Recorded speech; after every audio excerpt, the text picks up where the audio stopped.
In the previous lectures, you saw how you can assign different values to a variable.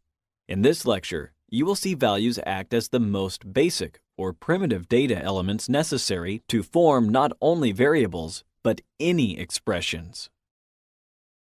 A prominent example of conditional statements in Python is the if statement. What you can use it for is intuitive, but it is very important to learn the syntax. Think of the following. If 5 equals 15 divided by 3, then print hooray.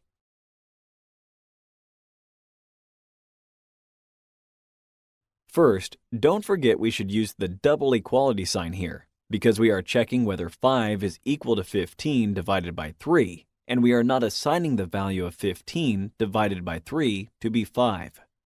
5 is not a variable name. It is a number. Good. Now, it is crucial to place a colon. The colon will tell the computer what to do if the condition we just wrote has been satisfied. For achieving good legibility, we advise you to write the print statement on a new line.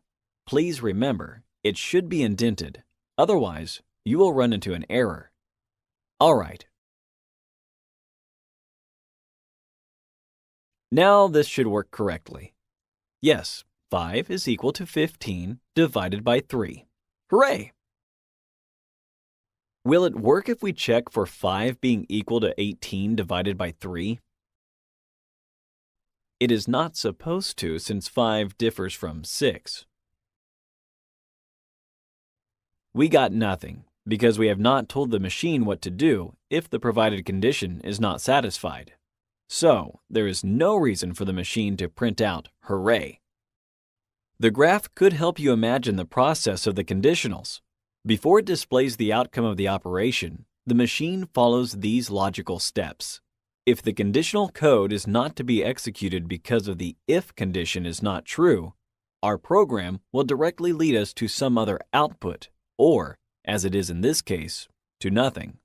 After any of the two situations, the machine will go to the next black point and will progress from there on.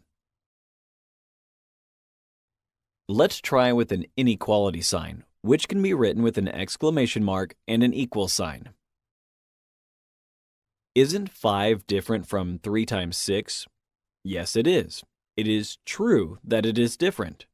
Hence, we have hooray as an output.